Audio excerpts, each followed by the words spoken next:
Tonight, we uncover a danger cloaked in light, a force so revered it was never questioned, a power that doesn't strike with claws or fire, but whispers through obedience, reshaping minds without leaving a mark.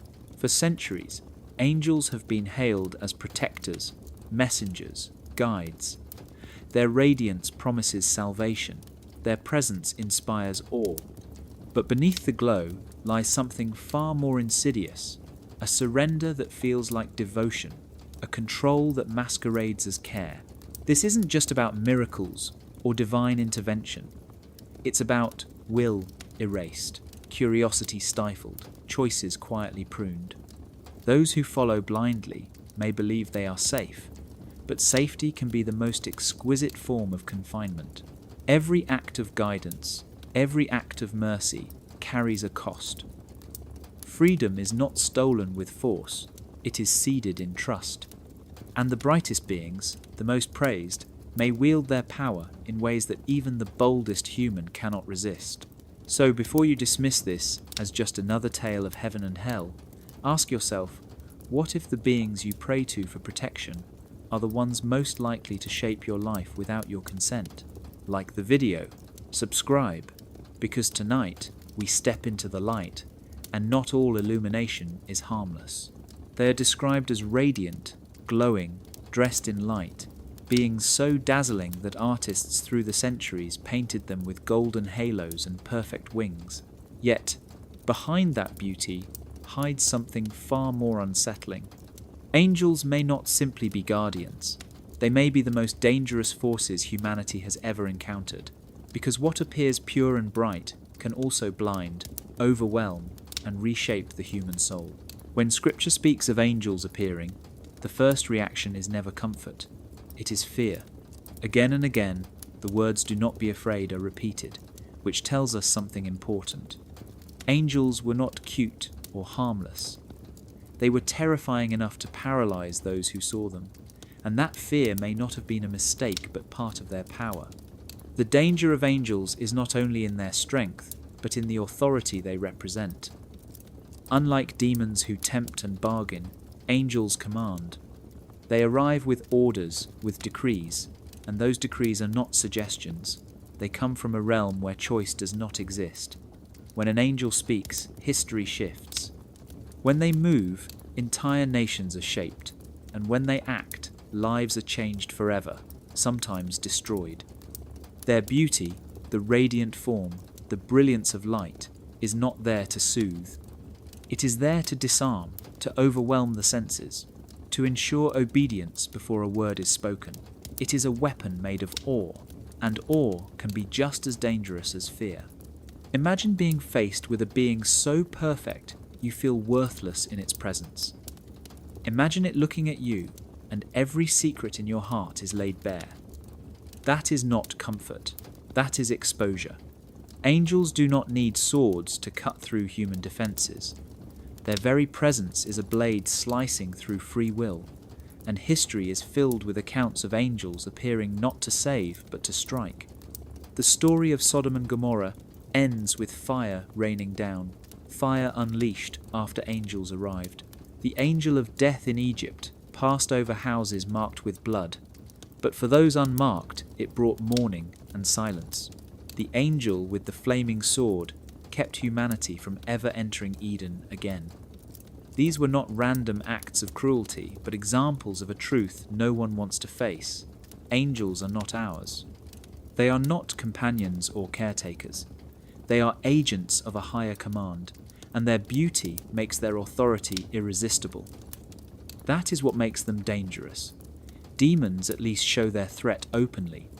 They tempt, they deceive, but you know they are not on your side. Angels smile with light, and in that light may be the destruction of everything you thought you understood. If demons whisper in the dark, angels shine so brightly you stop questioning. And when you stop questioning, you lose control. That is why the most radiant beings in Scripture may also be the most formidable. Their power does not lie only in might, but in the way they can turn beauty into a prison, awe into obedience, and faith into surrender. and it is only when we look beyond the golden light that we see the truth. Sometimes the most beautiful threat is the one we are taught to trust. When most people hear the word angel, they imagine a glowing figure with white wings and a gentle smile, floating in the clouds like a personal guardian ready to protect them. That image has been painted in churches, carved into statues, and printed on cards for hundreds of years, but the truth is far darker. Angels were never meant to be seen as soft caretakers. They are not babysitters for the soul. They are cosmic agents with terrifying mandates, forces that operate beyond human morality, carrying out orders that can change the fate of entire civilizations in a single moment. Think about how angels appear in ancient texts. When an angel arrives, people collapse in fear, struck down by the sheer intensity of what they are seeing. The words "do not be afraid" are repeated again and again, not because angels are comforting, but because their presence is overwhelming. They radiate such authority that no one questions them. They do not ask for permission. They do not negotiate. They deliver decrees and enforce them. That is not the role of a caretaker. That is the role of a cosmic agent carrying out orders from beyond. The danger lies in what those orders mean. Demons tempt, demons corrupt, demons pull at the edges of human weakness, but their power is limited to persuasion. Angels, on the other hand, have no such limits. When they are sent, it is with a mission that must be fulfilled. Sometimes that mission is to guide, but often it is to punish, to cleanse, or to destroy. Imagine the angel of death in ancient Egypt, passing over the doors marked with blood, but striking down every firstborn in unmarked homes. That was not kindness, that was execution. Imagine the angel guarding the gates of Eden with a flaming sword, ensuring humanity never again stepped into paradise. That was not protection. That was exile sealed with fire. The softness we associate with angels today is a creation of art and culture. Painters in the Renaissance wanted them to look beautiful, to inspire devotion, so they gave them delicate faces and feathered wings. Poets wrote about them as guardians who whisper comfort in the night. But none of those portrayals match the raw force described in the earliest accounts. The angels of Scripture are closer to soldiers than companions. They are messengers, yes, but a message from heaven can just as easily be a death sentence as a blessing. The shift in perception is what makes them more dangerous than demons. When people think of demons, they expect harm. They put up defenses, they resist temptation. But when they think of angels, they lower their guard, convinced they are safe in the presence of light. That is when authority becomes most powerful, because no one questions a command that comes wrapped in brilliance. And yet, if history has shown anything, it is that angels are not here to serve us. They are here to serve a higher will, and that will is not always gentle. Reframing angels is uncomfortable because it means questioning centuries of belief. It means asking if the beings we are told to trust without hesitation might actually be the most unpredictable and unstoppable agents in existence. They are not what you think, and perhaps they were never meant to be. When most people hear the word angel, the first definition that comes to mind is messenger. That is what the original word meant, a being that carries divine communication between heaven and earth. On the surface, it sounds simple, almost harmless, like a courier delivering letters from one place to another. But when you look closer, the title of messenger hides a job description far larger and far more dangerous. Angels are not only messengers, they are judges, wardens, executioners, and gatekeepers, roles that carry immense power over human lives. Think about the moments in Scripture when angels appear. They rarely arrive only to share pleasant words. More often, they bring announcements that alter the fate of entire nations, or they carry instructions that divide life from death. The angel who stood in the path of Balaam with a drawn sword was not simply delivering a memo. That was enforcement, a warning backed by deadly force. The angel who visited Mary with news of her miraculous child carried a message, yes, but one that shifted the entire course of history. These are not neutral messengers. They are instruments of control and transformation. To call them wardens is no exaggeration. Angels guard boundaries, both physical and spiritual. The angel, with the flaming sword, at the entrance to Eden, is one of the clearest examples. Humanity had fallen and was locked out, and the angel stood as warden, ensuring no return was ever possible.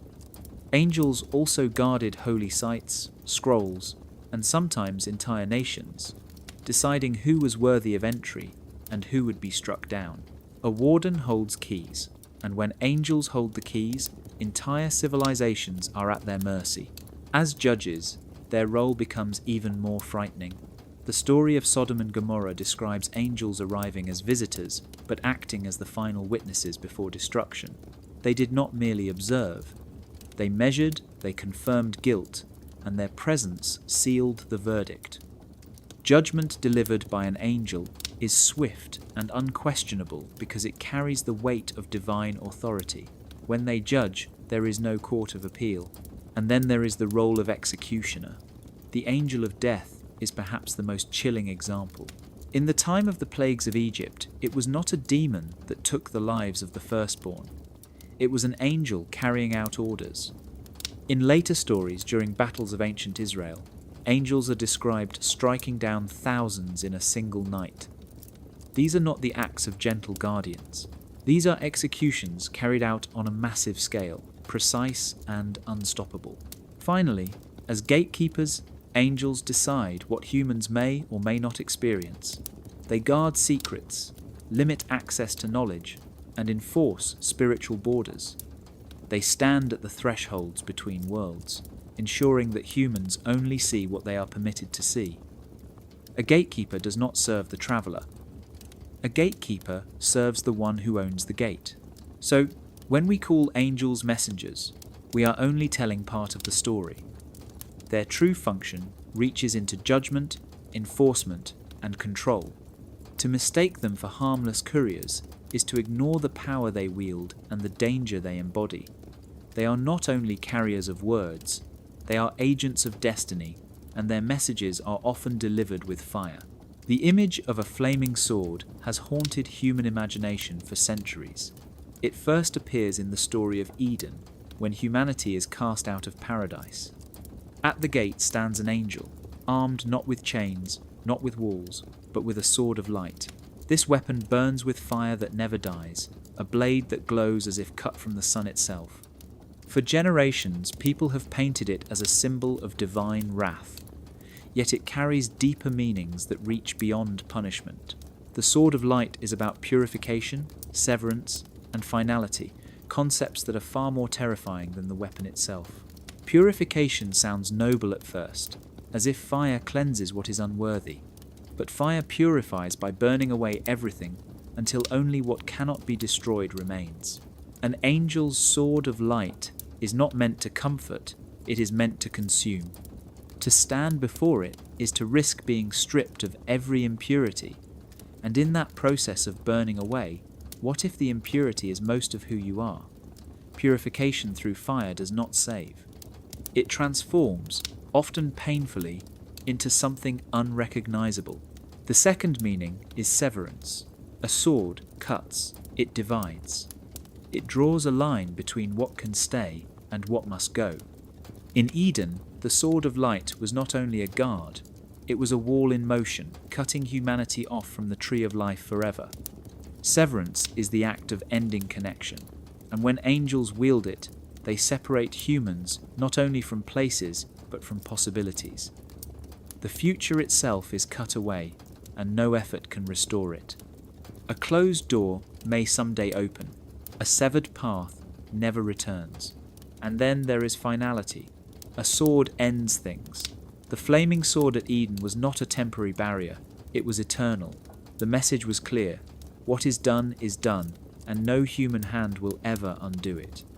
Finality is terrifying because it leaves no room for hope, no chance for appeal. When angels bring the sword of light, it means the decision has already been made, and the execution of that decision is absolute. But what makes the sword even more dangerous is its light. Light is normally seen as good, as a guide, as truth revealed. Yet a sword of light blinds as much as it illuminates. Its brilliance overwhelms the eyes, forcing surrender before a strike is ever delivered. It does not just cut the body, it cuts certainty, cutting away belief that humans ever had control. The sword's glow is not merely fire, it is authority in physical form. The flaming sword is more than an ancient story. It is a reminder that angels are not only messengers of peace, but carriers of irreversible judgment. To see one drawn is to know that something has ended forever. That is why the symbol survives across centuries of art and faith. It is the image of beauty made deadly, of light turned into a blade, of hope cut away by fire. And when angels draw it, humanity can do nothing but step back into the shadows, knowing paradise is gone. When people hear words like seraphim or cherubim, they often think of angelic choirs, rows of shining beings singing hymns in harmony. The idea feels safe, like heaven is a vast cathedral filled with music. But the truth is very different. The orders of heaven are not arranged for performance. They are built like a structure of power, a hierarchy designed to enforce control. Each order has a role, each rank has a level of authority, and together they form an architecture of dominance that makes human governments look fragile by comparison.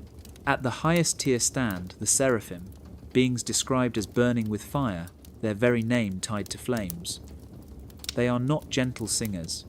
They are the closest to divine presence, guardians of the throne, and their fire is meant to consume what cannot withstand the weight of perfection.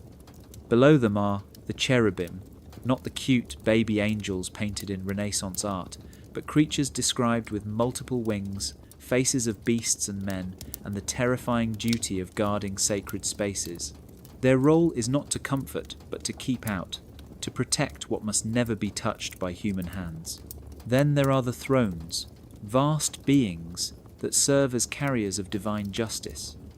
They are often portrayed as wheels of fire covered in eyes, symbols of perception and motion. Their purpose is to sustain order itself, watching everything, and moving in ways that no human can resist.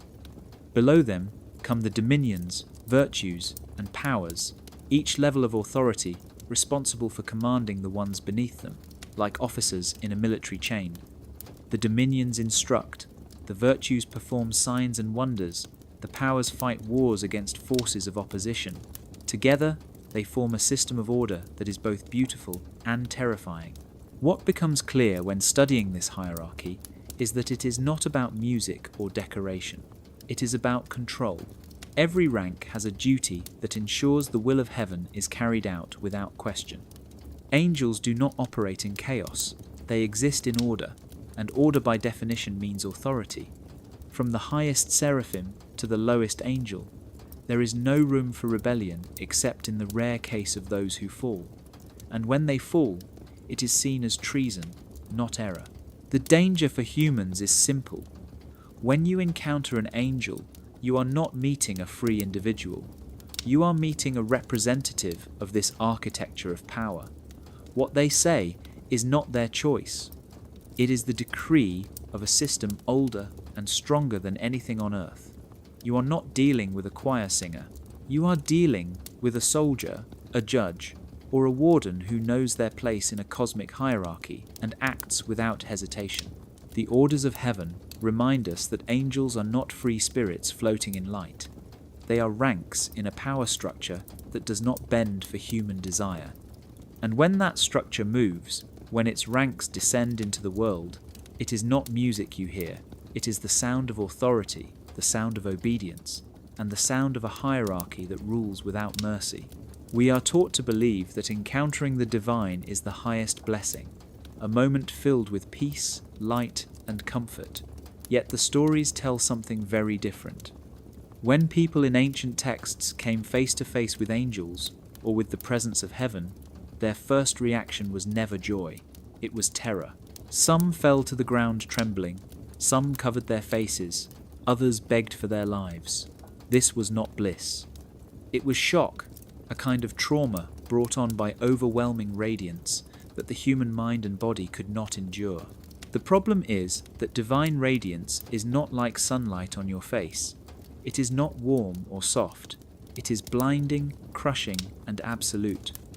Imagine standing in front of a power so immense that every secret in your heart is suddenly exposed, every weakness laid bare, every thought ripped open. That kind of light is not comforting. It is invasive. It does not ask for permission. It consumes. To be in its presence is to realize how small you are, and that realization alone can shatter a person. Take the prophet Isaiah, who described seeing angels around the throne of God. His words were not full of delight, but despair. He cried out that he was ruined, a man of unclean lips who could not survive such purity. Or think of the shepherds in the fields, when angels appeared announcing the birth of Jesus. The sky filled with glory, and their first reaction was fear so great that they had to be told not to be afraid. Again and again, the message repeats. Contact with divine beings overwhelms the senses to the point of collapse. Modern readers often smooth over these moments, imagining the fear was temporary, quickly replaced by joy. But anyone who has lived through a moment of terror knows that it does not simply vanish. It leaves a mark. It imprints itself on memory, sometimes forever. The shock of facing something too big to comprehend does not inspire peace. It can cause lasting fear, even trauma. In that sense, the radiance of angels is dangerous because it overwhelms human limits. Too much light burns just as surely as fire. This is why descriptions of angels often include their command not to fear. The phrase is not just reassurance, it is recognition of the danger. Without that command, fear would consume the person completely. And even with the words, the damage is already done. What should have been a blessing becomes a wound, a scar of awe that feels more like being struck by lightning than embraced by love. The truth is that exposure to the divine is not always what we imagine. It is not gentle or safe. It is raw, it is absolute, and it leaves humans trembling in its wake. When radiance burns, it reminds us that not all light is meant for us. Some light is too strong, too invasive, too destructive, and when angels carry that light, their beauty becomes more dangerous than any darkness we have ever known. When we think about the difference between demons and angels, it is tempting to imagine one as evil and the other as good. But the contrast runs deeper than that. Demons tempt while angels command. At first, this might sound like a sign of safety, but in reality, it reveals a far more dangerous truth. Temptation at least involves choice. A demon whispers, offers, persuades. You can resist, you can reject, you can even laugh at the offer and walk away. But when an angel appears, there is no negotiation. There is no deal to weigh or bargain to consider. There is only command, and command bypasses consent. The danger of this is clear in Scripture. When angels appeared to deliver messages, the people who received them did not get to debate. Mary was told she would bear a child. Lot was told to leave his city or face destruction. Israel was told to mark their doors with blood if they wanted to survive the night of death. In every case, the human response was not a choice, but an order given under the threat of absolute consequences. That is not temptation, that is compulsion. What makes this so unsettling is that angels do not need to prove their authority. Their presence alone overwhelms resistance. Imagine standing in front of a being so radiant and powerful that your body freezes, your mind collapses, and your spirit feels exposed. In that moment, even before a word is spoken, your ability to say no is already gone. When the command comes, it is not heard as a suggestion. It strikes like law written in fire, and the cost of ignoring it is destruction. Demons at least show their hand. You know they are trying to lure you. They make their case, sometimes cleverly, sometimes cruelly, but always in a way that leaves you with the option of refusal. Angels, on the other hand, do not waste time persuading. They embody authority. They speak as if reality itself bends around their words. Their danger is not that they might trick you, but that they do not need to. They simply override you. For centuries, this difference has been masked by art and culture. Angels are drawn with soft wings and kind faces, as if their commands are gentle. But commands are never gentle. They are sharp, final, and binding. To live under command is to surrender freedom. To mistake angelic command for protection is to ignore the reality that the human will has no place in the conversation. Consent is the foundation of human dignity. It is what allows people to choose love, to choose faith, to choose truth. Without it, everything becomes obedience. And that is why angels, with all their brilliance, can be more dangerous than demons. They do not tempt, they command. And when authority takes away the possibility of saying no, what remains is not devotion, it is surrender. And surrender in the face of overwhelming power is the most dangerous place a human can stand. There is something more unsettling than the words angels speak, and it is the silence that comes just before. Accounts of angelophanies, moments when humans claim to encounter these radiant beings, almost always begin with a stillness that feels unnatural. Time seems to stop, air feels heavy, and the mind freezes as if waiting for something impossible to happen. This silence is not peaceful, it is paralyzing, a quiet, so sharp it cuts into the soul, leaving the person unable to move or think clearly. And then, when the voice finally comes, it lands like thunder inside the chest, impossible to resist. The psychological impact of this silence is profound. In that frozen moment before the angel speaks, the human body reacts with fear. Muscles lock, breathing becomes shallow, heartbeats pound in the ears. People describe falling to their knees or dropping their faces to the ground, not because they chose to, but because their bodies betrayed them. Terror fills the silence. The anticipation of the unknown becomes heavier than any word that follows. It is as if the mind already knows that whatever happens next will change everything forever. When the voice finally breaks through, it does not sound like ordinary speech. In the stories, people say it is like many waters, like rushing wind, or like a fire roaring. The words are understood, but the sound itself overwhelms. Imagine being trapped between the silence that paralyzed you and a voice so powerful it compels you. There is no space left for choice. The silence softened the resistance, and the voice delivers the command. Obedience is forced not by threat alone, but by the collapse of the human will under pressure. This sequence has repeated throughout history. In the book of Daniel, the prophet describes seeing an angel clothed in lightning, and before a single word was spoken, he fell face down trembling. The silence itself broke him. When the angel finally spoke, Daniel confessed that he had no strength left, as if the voice had drained whatever courage remained. In other encounters, shepherds, prophets, and entire groups of people collapsed in fear, all before they fully heard the message. The silence before the voice is part of the command itself. It is the preparation that strips humans of defense. What makes this so dangerous is how subtle it island. We are taught to fear violence, yet here the weapon is silence.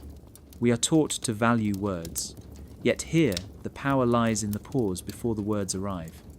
Angels do not need to force obedience with chains. They simply enter, still the world around them, and let the silence do its work. By the time the command comes, resistance is already broken. The silence before the voice reveals the true danger of angelic encounters. It is not only what they say that matters, it is the way they prepare the human soul to yield without question. Terror in stillness, paralysis in awe, and then obedience in the face of a voice that sounds like eternity. This is why angelophanies are remembered not as gentle visitations, but as moments of shock that reshaped lives forever. At the entrance of Eden after humanity was cast out, stood an angel with a flaming sword. This figure is remembered not as a protector of people, but as a guardian of a boundary. It was not there to guide humanity to safety or comfort them in their loss. It was stationed to make sure they never returned. That is the true nature of the Angel of the Gate. These beings are not companions. They are thresholds given form, living barriers whose purpose is to enforce separation between worlds, realms, or sacred places that humans are forbidden to cross. Throughout scripture and legend, the Angel of the Gate appears again and again. At Eden, the message was final. The tree of life was no longer accessible. The angel did not merely watch the border. It burned with fire to make sure the division was permanent. In the story of Mount Sinai, boundaries were drawn around the mountain before divine presence descended. Those who crossed without permission would be struck down, and angels were said to enforce that command. Even in the visions of prophets, angels appear as gatekeepers of heavenly halls, deciding who may enter and who must remain outside. The frightening part is that these angels do not guard you. They guard what you cannot have. Their purpose is not to keep you safe, but to keep you out. They stand between humanity and something powerful, something forbidden, something hidden. And the rules they follow are not flexible. A gatekeeper has no compassion for curiosity. To cross without permission is to risk destruction. The story of Uzzah, who touched the Ark of the Covenant and died, instantly echoes this truth. The holy was guarded, and crossing that invisible boundary brought immediate consequence. The psychology of the Angel of the Gate is just as dangerous as the physical threat. To know that such a being stands before a threshold creates fear, obedience, and hesitation. Even if the gate is never crossed, the boundary becomes real in the mind. People stop asking what lies beyond. They stop searching for hidden truths. They learn that some knowledge is dangerous and some places are forbidden. In this way, the Angel of the Gate does not only guard locations, it guards ideas. It guards possibilities that humans might have reached if they dared to cross. But what happens if you cross anyway? The ancient stories suggest there is no mercy. The flaming sword of Eden is a permanent warning. Yet some traditions whisper that those who challenge the gatekeepers sometimes return changed, scarred, or even enlightened, as if passing through left a mark on their very souls. This makes the figure of the Angel of the Gate even more complex. It is both a wall and a test, both a threat and a riddle. In the end, the Angel of the Gate shows us that the most dangerous guardians are not those who fight beside you, but those who make sure you never step into the place you were never meant to see. And sometimes the greatest mystery of all is not what the gate keeps in, but what it keeps out. When people speak of angels acting in Scripture, the words used are often clean and holy. Angels are described as smiting enemies or bringing judgment, but rarely do those words carry the weight of what actually happened. Smite sounds almost poetic, as if it were a symbolic strike or a spiritual lesson. Yet behind that word are outcomes soaked in blood. Thousands of lives ended, cities reduced to ash, and nations crippled under divine wrath. The language is sanitized, the framing pure, but the reality remains devastating. Take the story of Sodom and Gomorrah. Angels are sent to investigate, but their arrival seals the fate of the cities. By morning fire rains down from the sky, consuming every living thing. The act is described as righteous judgment, but the result is mass death on a scale that would be called a massacre in modern times. The angels themselves are never described as cruel. They are holy agents carrying out a mission. Yet, the destruction they unleash is total. Clean hands, bloody outcomes. Another example comes from the book of Exodus. The angel of death passes through Egypt, sparing those whose doors are marked, but taking the firstborn of every other household. The text tells us this was an act of divine justice, a strike against Pharaoh's stubbornness. But imagine the reality, countless families waking to silence where their children once breathed. Entire communities plunged into grief overnight, and the one who carried out this mission is remembered not as a murderer, but as a holy messenger. Again, the framing protects the image of purity.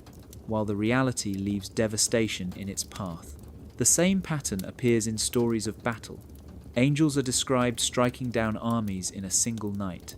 Thousands fall, but the language shields the violence. Smite is not the same as slaughter, yet the effect is the same. Annihilation delivered by beings who never get their hands dirty, because their acts are framed as divine necessity rather than cruelty. Demons are blamed for corruption, yet angels carry out executions that demons could never rival. This is where the danger lies. When violence is wrapped in light, it becomes unquestionable. No one calls it murder when angels do it. No one accuses them of cruelty.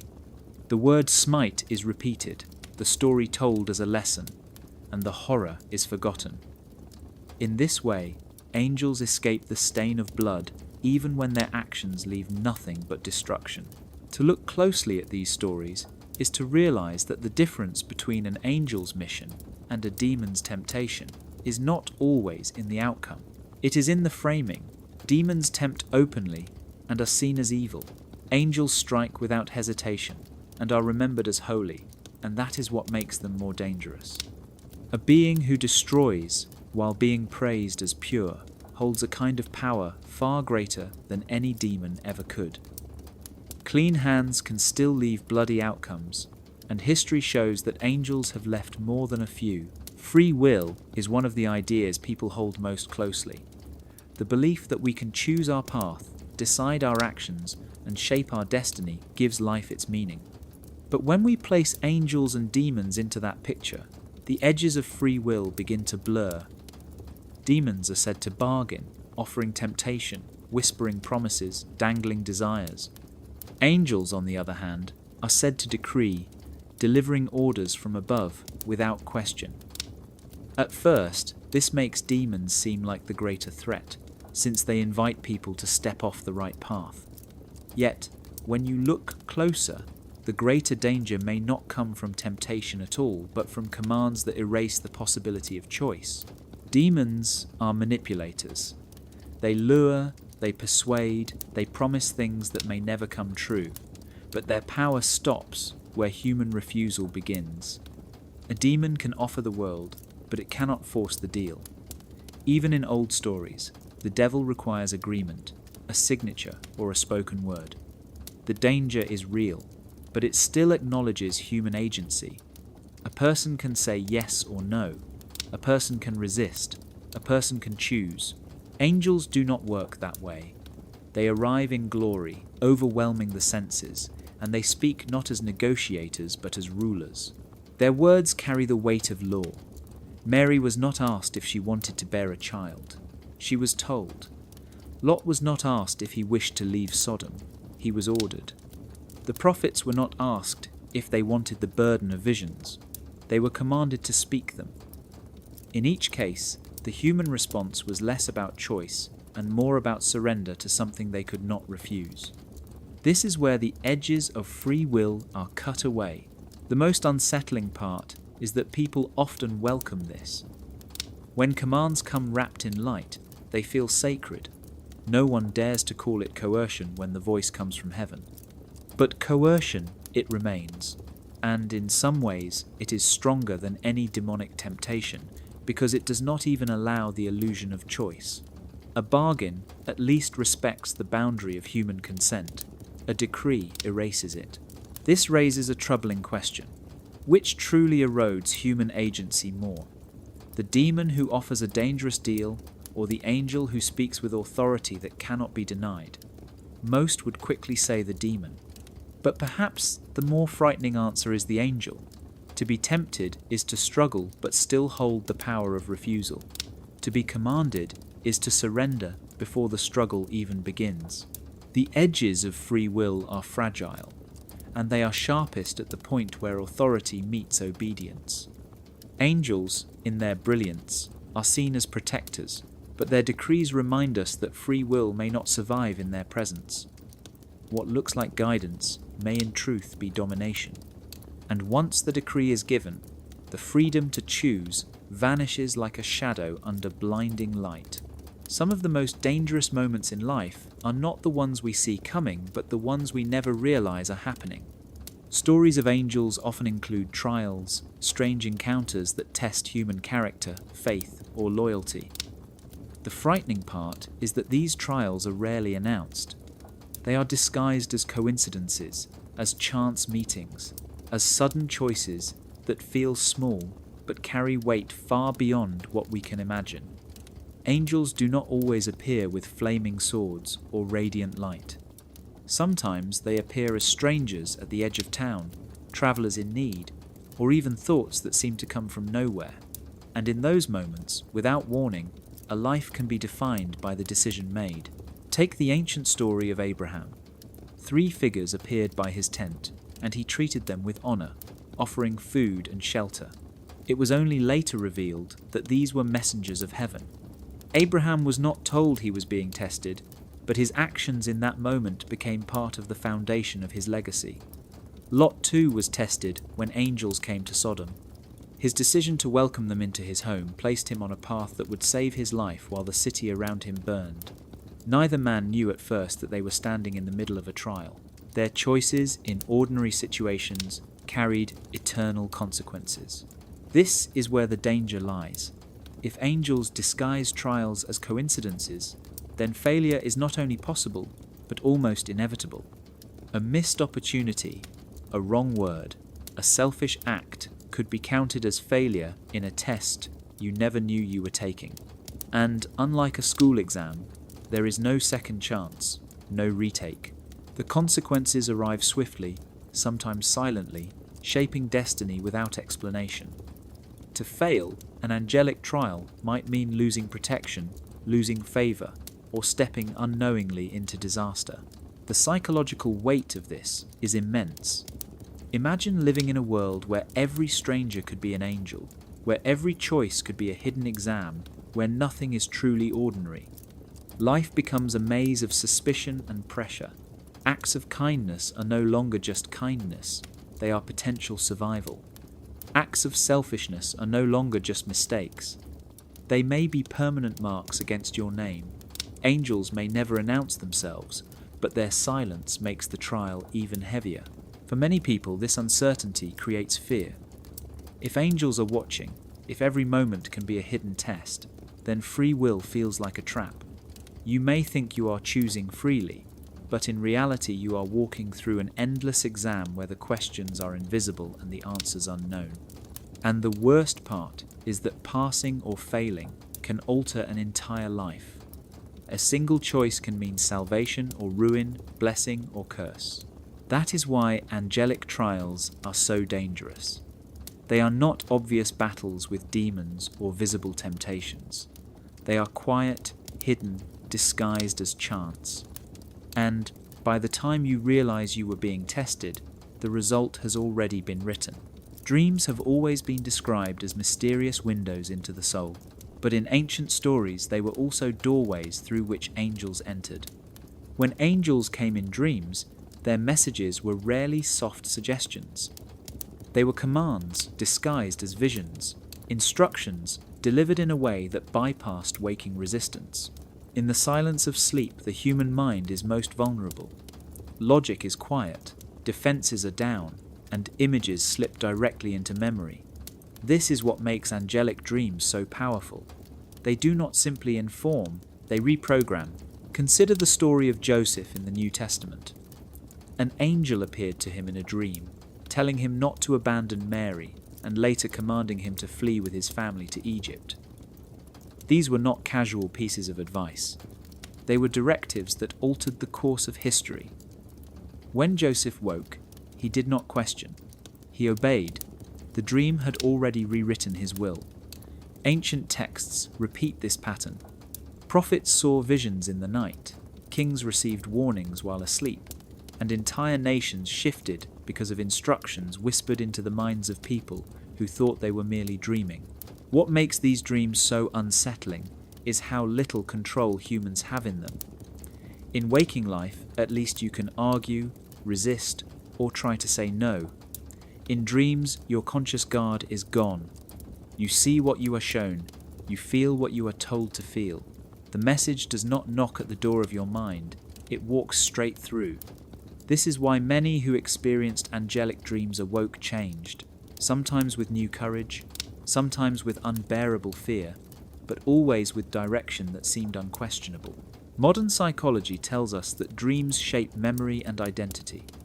A single vivid dream can influence how someone behaves for years. When that dream carries the force of divine radiance, the effect is magnified beyond measure.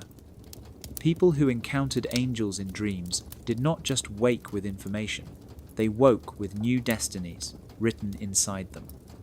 The danger is clear. If angels can reprogram the mind during sleep, then free will becomes an illusion. What you believe is your choice may already be a decision implanted while you were unconscious. There are also darker implications. If some dreams are angelic interventions, then every night becomes a potential battlefield of influence. How do you know which visions are yours and which have been placed there? How do you know if your path was chosen by you or by a voice that slipped into your mind while you were defenseless? The lines blur until personal identity itself feels unstable. Dreams that rewrite you remind us that angelic power is not limited to the waking world. It reaches into the private landscapes of the mind where no one can resist. In that realm, angels do not merely deliver messages, they inscribe new realities. They do not just guide, they transform. And once the dream has been planted, the person who wakes is never quite the same as the one who closed their eyes. From childhood, we are told that angels protect us. The idea is comforting, like having invisible guardians who stand watch through the night, shielding us from harm. Paintings show them with outstretched wings, guiding children across bridges or warding off danger in the dark. But what if that promise of safety is not as innocent as it seems? What if the protection is not freedom but surveillance, not comfort but control? This is the bright lie of safety, the illusion that being guarded by angels is always good, when in truth it may be a system designed to keep humans obedient. Protection always comes with a price. To be guarded means to be watched. If angels are constantly around, then they are constantly observing, and observation is never neutral, it shapes behavior. People act differently when they know they are being watched. They censor themselves. They obey rules more strictly. They avoid rebellion not because they believe it is wrong, but because they fear the eye that sees. If angels are protectors, then they are also watchers, and being watched forever is not safety, it is surveillance. This becomes clearer when you look at the way angels are described. They do not simply guard individuals, they guard nations, they guard holy sites, they guard the boundaries of heaven and earth. Their protection is less about comfort and more about enforcing order. When they stand at gates or follow armies, their presence is not passive. It is a way of making sure humans stay within limits. The so-called safety they bring is really compliance. Step outside the boundary, ignore the command, and the guardian becomes an executioner. The lie works because people want to believe in protection. In times of fear or danger, the idea that a radiant being shields you is deeply reassuring. But in that reassurance lies the trap. Once people believe they are safe, they stop questioning the cost of that safety. They accept the watchful presence without realizing that freedom has already been surrendered. What is framed as love becomes surveillance. What is framed as care becomes control. And because the watcher shines with light, no one dares to resist. The most unsettling part is that this pattern is not limited to ancient texts. It echoes through history and culture. Rulers promise safety in exchange for obedience. Institutions promise security in exchange for trust. The angel is simply the perfect symbol of this cycle. Cloaked in radiance, it does not need to threaten. It only needs to offer safety, and humans will hand over their freedom willingly. The bright lie of safety reveals why angels can be more dangerous than demons. Demons tempt openly, showing the risks in their offers. Angels promise safety, but their safety hides chains. To be guarded forever is not to be free. It is to live inside a cage so beautiful you forget the bars are even there. Exorcism is usually imagined as a battle between good and evil, a holy ritual where angels or priests cast out dark forces that corrupt the human soul. The word itself suggests cleansing, a removal of something harmful so that purity can be restored. But history carries a darker version of this idea, one where the cleansing does not target evil at all, but instead targets dissent. In these cases, purity is not a virtue. It is a weapon, and the exorcism becomes a way of silencing anyone who resists authority. The danger lies in how easily purity can be redefined. If purity is no longer about moral goodness, but about obedience to power, then anyone who questions or disobeys can be labelled impure. Once that label is placed on someone, the ritual of cleansing becomes a form of punishment. Prophets who spoke uncomfortable truths, thinkers who challenged accepted doctrine, or ordinary people who doubted what they were told, often found themselves treated as if they were possessed. Their dissent was framed as corruption, and the cure was obedience forced through ritual. This is what makes the idea of exorcisms in reverse so terrifying. Instead of casting out evil to protect the human spirit, the cleansing strips away individuality, doubt, and resistance. The person who survives the process is not freer but emptier, reshaped to fit a mold defined by someone else. In this way, purity becomes a tool of control, ensuring that everyone looks the same, believes the same, and obeys the same. The angel in this scenario does not fight for the soul of the person, it fights for the silence of the system. Stories of angels in Scripture hint at this pattern. When Zechariah doubted the angel's announcement about his son, he was struck mute until the prophecy came true. This was not punishment for evil, but for questioning. The cleansing in that moment was not of darkness, but of dissent. His voice was taken away until he learned to align with the command. It is a small example, but a clear one. When angels cleanse, it is not always the darkness they remove. Sometimes it is the human right to question. The psychology of such control is powerful. People fear impurity. They fear being cast out, shamed, or labelled as dangerous. By turning purity into a weapon, angels and those who claim their authority can ensure compliance without ever raising a sword. The fear of being seen as unclean is enough to keep people silent. And silence is the goal. A silent world is easier to control than a questioning one. Exorcisms in reverse remind us that the most dangerous battles are not against demons, but against the erasia of human freedom. When cleansing becomes conformity, when purity is defined by obedience, then angels no longer stand for protection, they stand for control. And in that control, dissent is not cast out because it is wrong. It is cast out because it is powerful. Time feels like the one thing beyond anyone's control. Days rise and fall, seasons shift, years pass, and no human power can stop them. Yet in ancient stories, angels are described not only as messengers or warriors, but as keepers of time itself. They appear as beings who mark calendars, announce seasons, and declare the beginning of endings. This role may seem harmless at first glance, but it carries a far deeper danger. Whoever controls time controls memory, destiny, and the rhythm of human life. Power does not always need to come from force. Sometimes, it comes from the ability to decide when things happen. The Book of Daniel describes angels speaking of appointed times, dates fixed for kingdoms to rise and fall. In the Book of Revelation, angels blow trumpets that mark the unfolding of history, each blast cutting time into pieces that cannot be ignored. These are not random details. They reveal angels as keepers of the clock, turning the gears of history while humanity struggles to keep up. To command time is to decide when harvests end, when wars begin, and when judgment falls. Such power is subtle but absolute. Think about calendars. Our modern system counts years from the birth of Christ, an event tied directly to angelic announcements. The very structure of timekeeping in much of the world flows from a moment when angels declared what was happening and what it meant. Long before mechanical clocks, seasons and festivals were marked by visions, often tied to angelic appearances.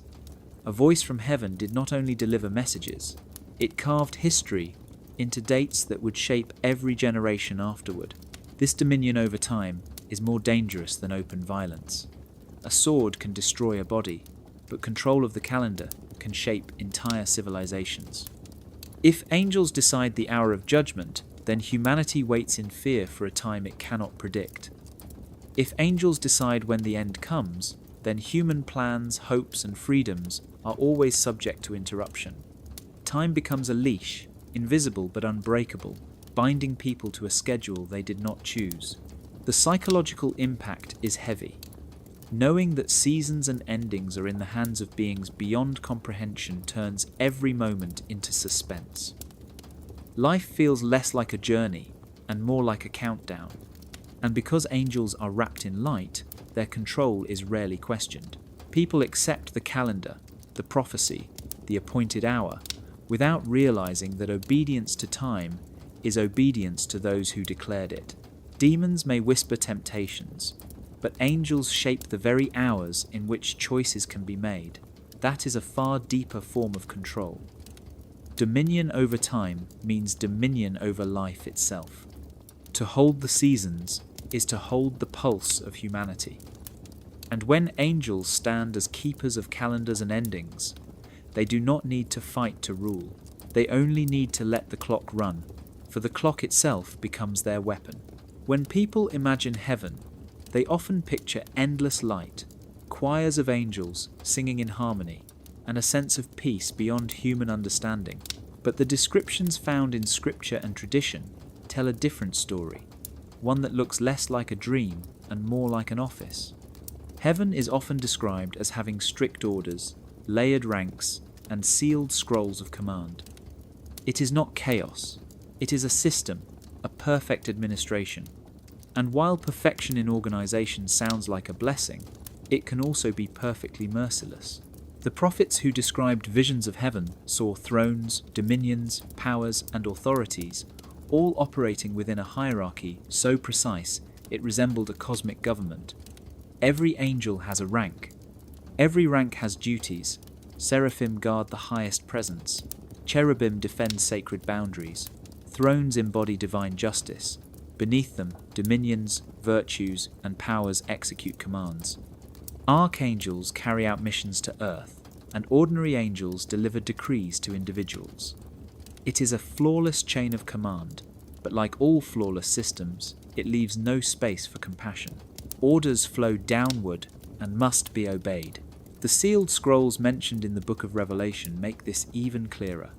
Inside them are decrees, judgments, and destinies waiting to be unrolled at their appointed times. Angels are the administrators who open the seals, release the plagues, sound the trumpets, and pour out the bowls. There is no negotiation in these acts. No angel debates whether humanity is ready. No one raises a hand to question the fairness of the orders. The scroll is opened, the command is read, and the judgment falls.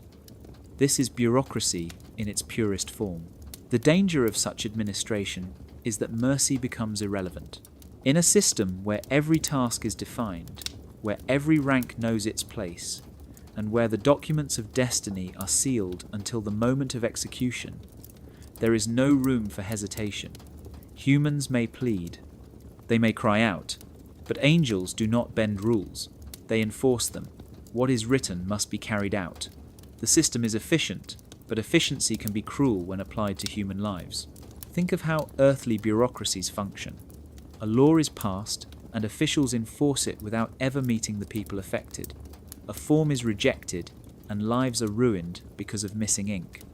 No one intends cruelty, but cruelty happens because the system demands obedience.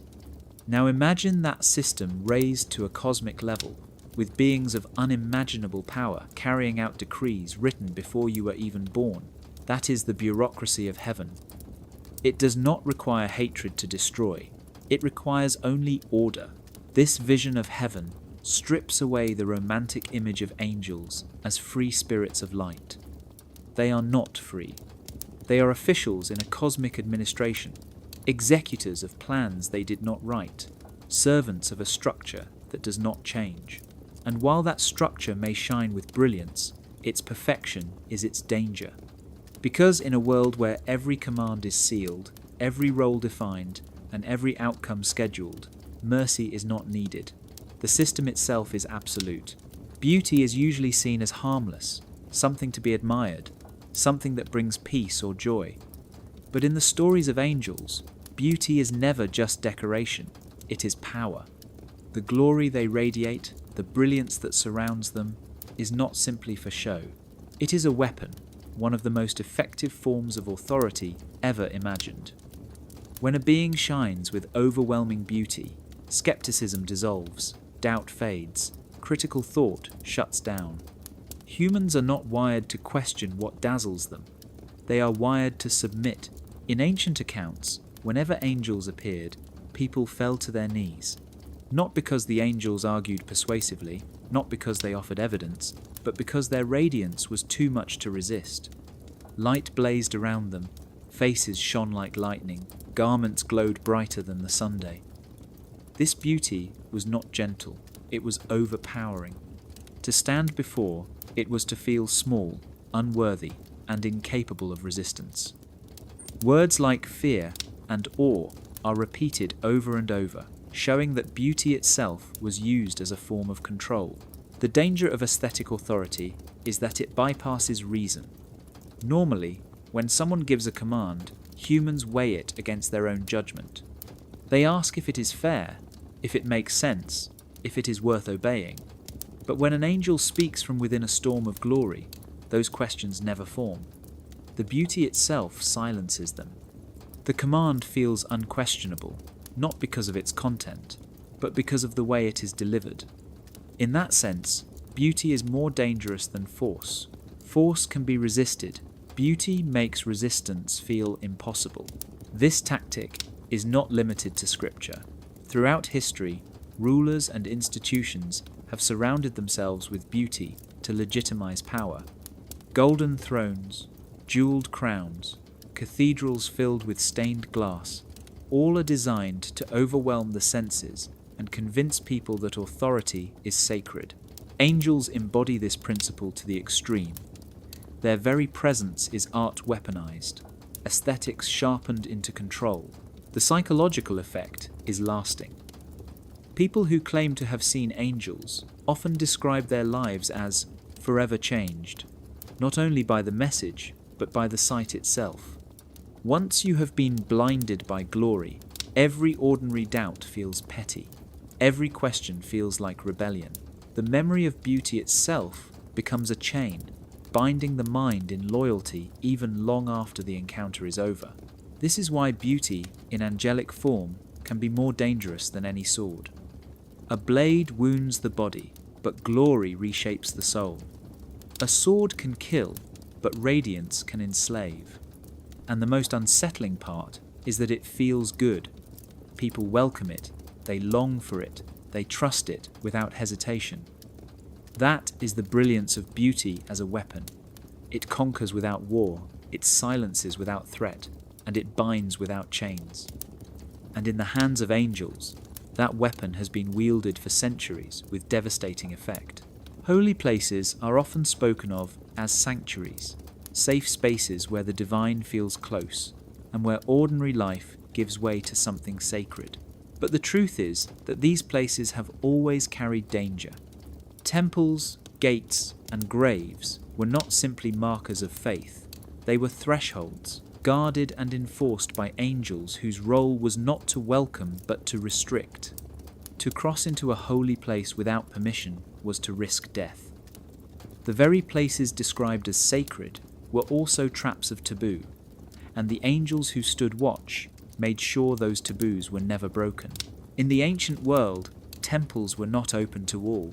Only priests could enter the innermost parts, and even they did so with fear.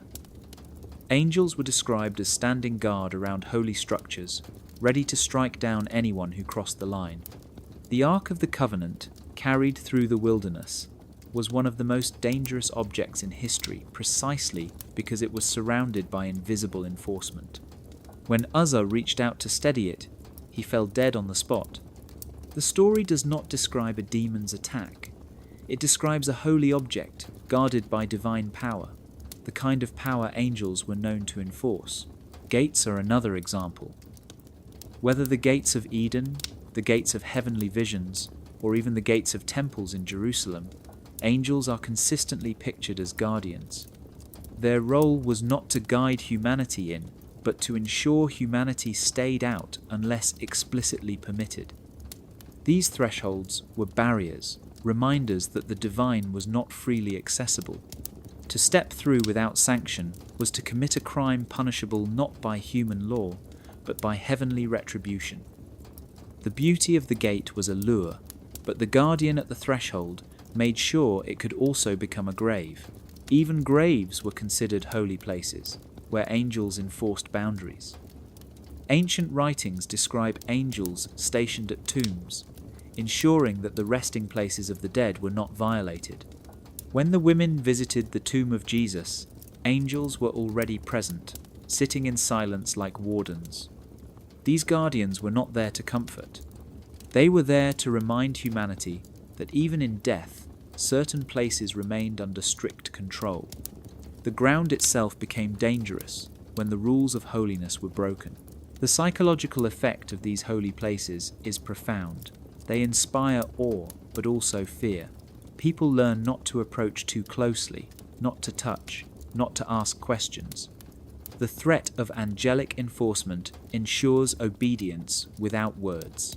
Holiness becomes less about connection and more about boundaries. It is not a place to explore freely, but a space marked with invisible warning signs. The hazard of holy places lies in this contradiction. They are celebrated as sanctuaries, yet guarded like prisons. They are said to invite the faithful, but punish the curious. Angels at temples, gates, and graves do not exist to guide humanity into the presence of God. They exist to control access, to enforce taboo, and to ensure that what is holy remains untouchable. And in that enforcement, the most sacred spaces become the most dangerous of all.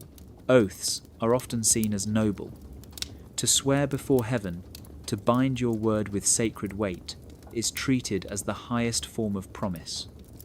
But what if the vow you are compelled to make was never meant for you? What if angels themselves, radiant and overwhelming, are the ones pressing you into a commitment that reshapes your life forever? This is the envelope of oaths, the invisible trap of promises, framed as holy but carrying costs that can destroy those who make them. In Scripture, oaths are often tied to the presence of angels. When Gideon was visited by a messenger, his words and actions were bound into a covenant of obedience. When Mary heard the announcement of her role as Mother of Christ, her response became a vow she could never escape. The pattern is the same. The angel does not bargain, the angel declares. And the human being, overwhelmed by glory and terror, responds with words that sound like consent but are closer to surrender. Those words become an oath, and once spoken, they cannot be taken back. The danger of such vows is that they feel righteous. People believe they are choosing freely when in reality the choice is shaped by fear, awe, and the crushing weight of authority. An oath made under such pressure is not really voluntary, yet it still binds, and binding is the point. Once the vow is made, every step of life afterward is shaped by it. To break it is to invite wrath. To keep it is to sacrifice freedom. Either way, the human stands trapped inside an envelope they never had the chance to refuse. History is full of examples of vows that ruined lives. Jephthah swore to sacrifice whatever first came out of his house if he won in battle. When his daughter greeted him, the oath still held. No one intervened. No angel stopped him. The vow had been spoken, and its cost was unbearable. Samson too was bound by a vow from birth, his strength tied to hair that was never meant to be cut. His entire life was dictated by a promise he never agreed to make, a vow imposed before he had even drawn breath. These are not stories of freedom, they are stories of entrapment. The psychology of oaths is as dangerous as their reality. When someone believes their words have cosmic weight, they will endure almost anything to avoid breaking them. Even if the vow was unfair, even if it was forced, even if it was made under pressure from a radiant being, fear of breaking an oath keeps people obedient long after the angel is gone. The memory of light becomes the chain.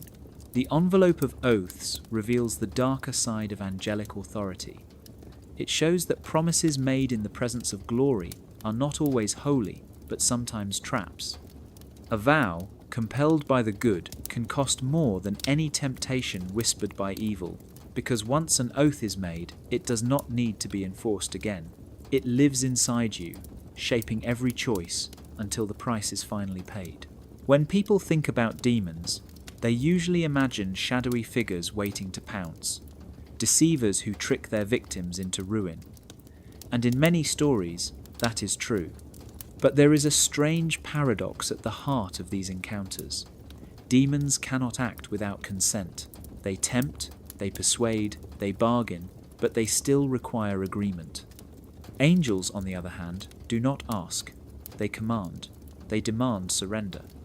And while demons are feared for their visible danger, angels are praised even when their authority leaves no room for choice. The difference is not in power, but in method. Demons lure their victims with promises. They offer wealth, knowledge, revenge, or pleasure. To receive it, the human must say yes, whether in word, deed, or spirit.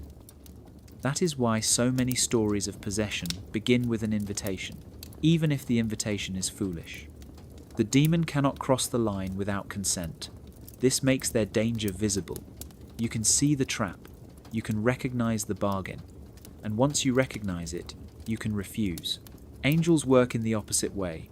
They appear in light, overwhelm the senses, and issue decrees that are not up for discussion. There is no bargain, there is no contract. There is only the weight of authority pressing down on the human soul until surrender is the only possible response. What demons cannot do without permission, angels achieve without asking. The human will bends not because of trickery, but because of force disguised as glory. And instead of being feared, this is celebrated as divine order. This paradox raises troubling questions. Which is more dangerous? The demon who tricks you into saying yes, or the angel who leaves you no space to say no? Most people would still point to the demon because the danger is obvious. But perhaps that is the illusion. When danger is visible, it can be resisted. When danger is hidden beneath beauty and praise, it is nearly impossible to confront. The demon's trap is clear, the angel's trap is invisible, and yet its grip is stronger. The psychology of this is powerful. People fear demons and resist them, but they long for angels. They open themselves to whatever command is spoken, believing it must be good because it comes wrapped in radiance. They surrender not only without resistance, but with gratitude. And in that gratitude, they do not see how their will has been erased. The demon requires negotiation, but the angel requires surrender. One gives you a choice, the other takes it from you, and still you thank them for it. Negotiations with demons may end badly, but at least they make the human role clear. The bargain is visible, and the risk is understood. With angels, the human role disappears entirely. The command is final, and the danger is hidden beneath the very praise it receives. That is why demons may frighten us, but angels, with their glory and authority, may be far more dangerous than we ever dare to admit. Miracles are often described as gifts from heaven, wonders that prove divine presence and confirm faith. They are remembered as moments of light breaking into darkness, signs meant to reassure humanity that it is not alone. But miracles are not only spiritual events, they are also political acts. Wonders dictate narratives, signs reshape memory. A single miracle can overrule countless testimonies, rewriting what people believe happened and what they think is true. This is the politics of miracles, the way extraordinary events become tools to control the story of history. When Moses led Israel out of Egypt, miracles defined the journey. Water turned to blood, seas parted, bread fell from the sky. These signs were not just survival tactics. They created a narrative of divine authority. Pharaoh's word no longer mattered. The suffering of slaves no longer needed explanation. The miracles themselves declared who was right and who was wrong. Once the signs appeared, every other perspective was silenced. Testimony from ordinary people no longer carried weight. Memory of daily life in Egypt was overruled. The story became one of wonders, not of voices. This pattern repeats throughout Scripture. When Elijah called down fire from heaven, the miracle itself settled the argument between prophets. The people fell to the ground and shouted allegiance, not because of careful reasoning, but because of spectacle. The wonder erased all doubt, leaving only one narrative in its wake. Later, when Jesus performed healings and multiplied food, those signs shaped crowds more than his words did. The miracles dictated how people remembered him. Whether they understood the meaning or not, the wonders themselves became the authority. The danger in this is clear. If miracles dictate narratives, then whoever controls the miracles controls history. Testimonies can be twisted, memories can fade, but a wonder witnessed, or even rumoured, has the power to silence both. A person may remember pain, but if a miracle follows, that pain becomes part of a greater story, whether or not it reflects their true experience. Miracles overwrite not only testimony, but identity, transforming personal truth into collective submission. Angels are often the agents behind these wonders. They announce births with shining light. They release prisoners with invisible power. They strike enemies with blinding force. Each event is remembered as holy, yet each one also carries political weight. A sign is not neutral. It demands recognition. It forces people to align with the story the miracle supports. And in doing so, it robs them of the ability to trust their own memory. The politics of miracles show us that wonders are not simply blessings. They are tools, powerful enough to silence debate, erase alternative views, and lock entire communities into a single narrative. Demons may deceive through lies, but angels dominate through signs, and when the sign shines bright enough, no one dares to question it. The miracle speaks louder than testimony, louder than memory, louder even than truth. And once the wonder has dictated the story, there is no going back. Mercy is usually imagined as gentle, as forgiveness offered to the undeserving, as kindness that restores hope. But in the stories of angels, mercy often takes a sharper shape. It is not soft. It is surgical. It removes rather than restores. It cuts away possibilities, amputates futures, and reshapes lives, not to free people, but to contain them. This is surgical mercy, the kind of heavenly kindness that protects not by opening doors, but by closing them forever. The Old Testament is full of examples. When Adam and Eve were expelled from Eden, an angel with a flaming sword barred their way back. This was described as mercy, protection from eating the fruit of life in their fallen state. But what kind of mercy is it to seal away an entire future forever? It was not a gift of healing, it was containment. Their path forward was amputated so that they would never again reach what was forbidden. In this light, the act was less about forgiveness and more about permanent limitation. Another story is that of Paul. Struck blind by a heavenly light on the road to Damascus, he later regained his sight only after submitting to the path set for him. The blindness was described as mercy, a way of turning him away from sin and toward truth. Yet, it was a brutal kind of kindness. His old life was cut off. His freedom to choose was amputated, replaced by a single narrow destiny. The mercy given was not freedom, but redirection through force. This pattern reveals a deeper truth. Angels rarely heal by restoring what was lost. Instead, they heal by removing what might tempt again.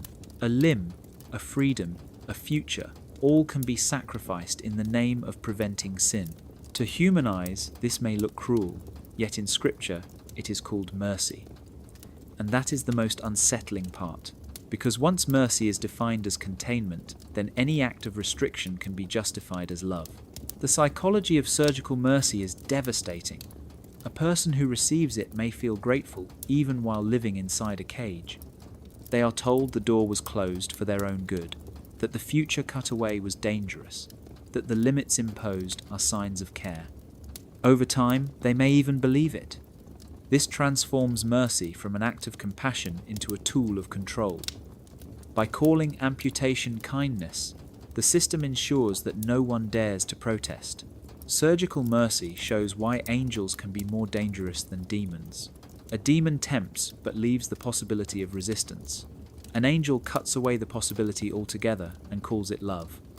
To be saved by this kind of mercy is to live inside a narrowed life, stripped of paths that once existed. It is safety by subtraction. And while it may prevent sin, it also prevents freedom. That is the price of mercy when wielded like a blade. In ancient writings, there is a group of angels known simply as the Watchers. Their role was not to fight, not to deliver messages, but to observe. At first, this seems harmless, even comforting, like guardians silently taking note of what happens on earth. But the act of watching is never neutral. To be observed is to be shaped, because the knowledge that you are seen changes how you act. Observation is a form of ownership, and the ones who watch hold power, not by force, but by presence. The story of the Watchers appears in the Book of Enoch, where angels descended to observe humanity, but eventually crossed forbidden lines. Even before their rebellion, their role as witnesses carried weight. To watch is to define what is remembered, and to define memory is to define history. If angels record every action, then human life is lived under constant surveillance. Every decision, every mistake, every moment is captured by eyes that never close. That is not protection. That is control through visibility.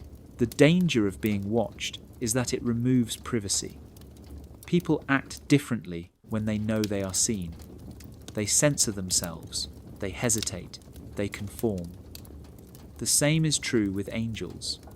If their gaze is always upon you, then freedom is narrowed by the fear of judgment. You may believe you are choosing freely, but in truth, your choices are shaped by the invisible audience. And the most unsettling part is that the audience never needs to speak. Its silence is enough to control. Observation also creates ownership. To watch something continuously is to claim it. Ancient kings had scribes record every act in their courts as a way of declaring authority. If angels serve as cosmic scribes, then their gaze is not passive. It is a declaration that your life belongs to the record they keep. To be seen is to be taken, not physically but historically, because once your actions are written, they no longer belong only to you. They belong to the archive of heaven. There is also the question of how much the watchers influence what they see. When someone is observed, they adjust their behavior. Over time, this adjustment shapes who they become. If angels are always present, then human identity itself is molded by their gaze. You do not simply live, you perform, knowing you are being watched. And in that performance, authenticity fades. The self you might have been is replaced by the self shaped by surveillance. The ones who watch may seem less dangerous than the ones who strike with swords or thunder, but in reality, their power is subtler and deeper. Violence destroys the body. Observation reshapes the soul. It turns freedom into performance, memory into ownership, and identity into compliance. And when the watchers are angels, their authority is untouchable, because their gaze is cloaked not in malice, but in light. Being seen becomes a kind of worship, but worship built on surveillance is not love. It is control in its most silent form. Destiny is often described as a blessing, a path laid out by heaven that ensures purpose and meaning. People pray for guidance, for signs, for direction that will keep them from wandering astray. But what if that very guidance is not freedom at all, but confinement disguised as blessing? This is the beautiful prison where destinies that look radiant on the surface turn out to be cages, narrowing life until it binds the soul as tightly as any chain. Scripture is full of figures who walked this narrow path. Jeremiah was called from youth to be a prophet, but he despised the burden. His words were fire in his bones, impossible to hold back, yet they brought him ridicule, isolation, and sorrow. Was his destiny a gift or a trap? Mary too was called blessed among women, yet her path was filled with hardship, misunderstanding, and grief that culminated at the foot of a cross. Both lives were framed as holy destinies, but holiness here did not mean freedom. It meant surrender to a future that could not be escaped. The danger is in how these destinies are presented.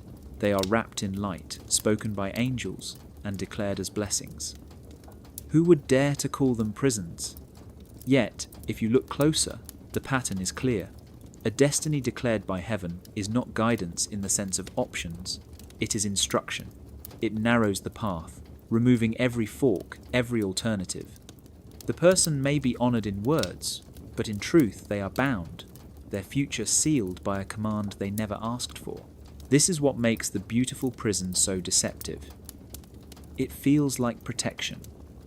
To know your path seems comforting, especially in a world of uncertainty.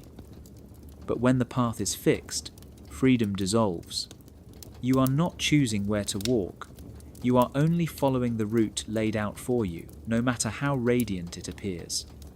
The prison is invisible because it gleams with the promise of purpose. Yet purpose forced is purpose lost. The psychological weight of such destinies is enormous.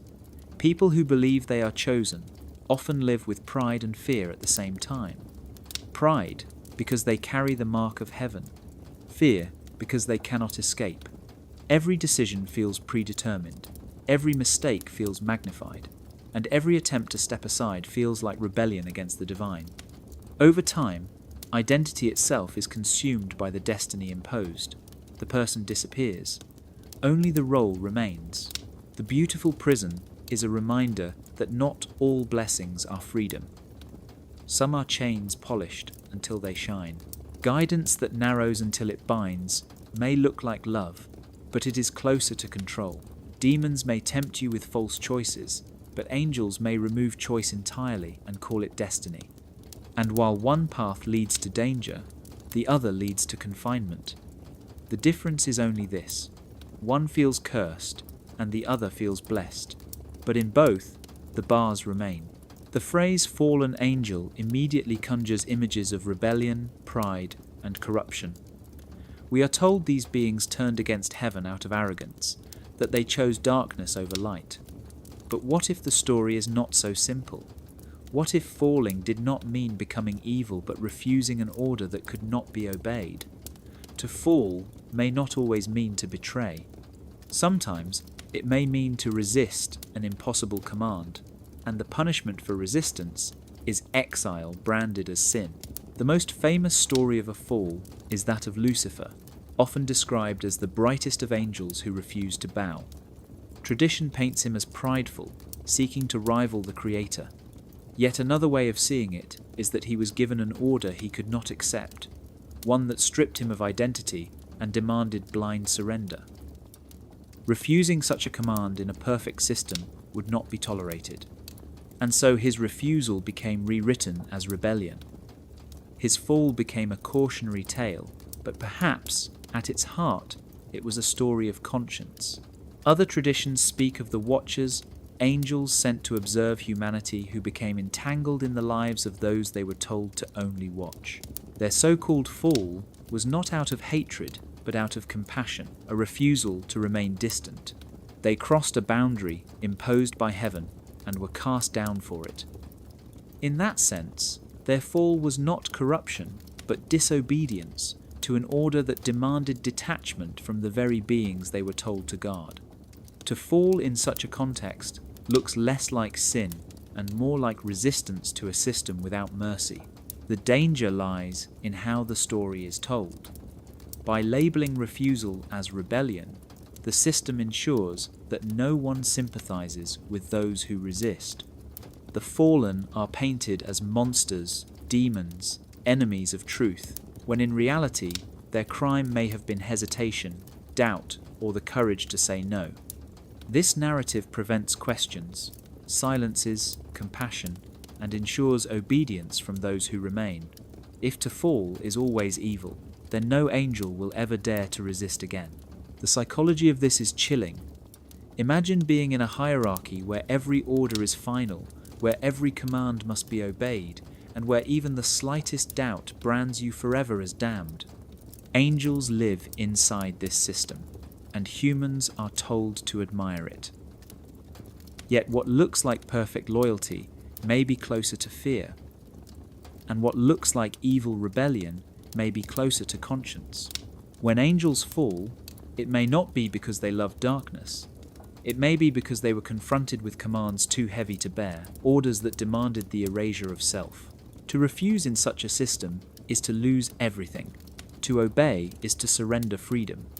That is why the story of the fallen should not only be read as a warning of pride, but also as a reminder that resistance, even among the brightest, has always been punished. And perhaps that punishment reveals more about heaven's system than about the angels themselves. Help is one of the easiest ways to earn trust. When someone rescues you in a moment of weakness, gratitude binds you more tightly than chains ever could. Angels are often described as benefactors, bringing aid, protection, or blessings to humanity, but their help is rarely without conditions. Beneath the surface of charity lies allegiance. Assistance becomes a mask, a way of consolidating loyalty to a higher chain of command. The gift is not only kindness, it is a contract, and the cost is obedience. Scripture gives many examples. When the angel appeared to Hagar in the wilderness, he did not simply comfort her. He directed her return to the house of her mistress, binding her to a life she had tried to escape. When an angel visited Gideon, the message was framed as empowerment, yet it was also a command to lead a war he had never chosen.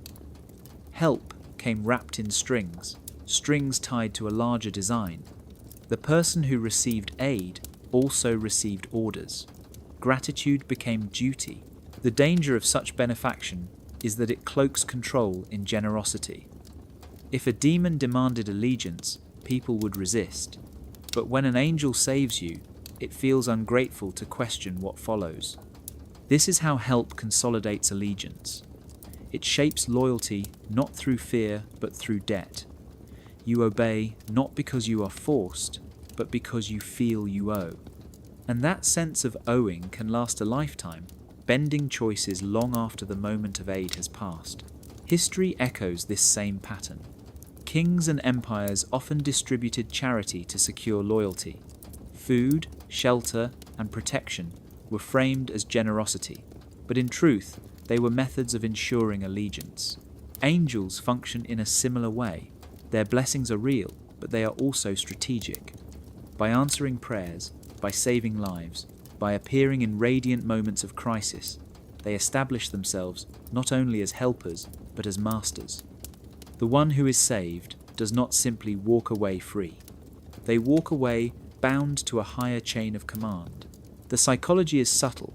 People who believe they have been helped by angels often speak of lifelong devotion, a willingness to surrender entirely because of one act of mercy. But mercy used this way is not neutral. It directs loyalty upward, away from self, and toward the system the angel represents. Help becomes recruitment, aid becomes allegiance.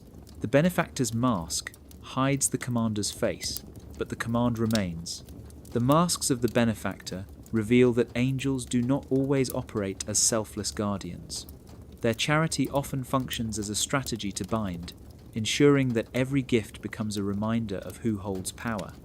Demons may trick with bargains, but angels bind with blessings, and the most dangerous chains are the ones that feel like gratitude.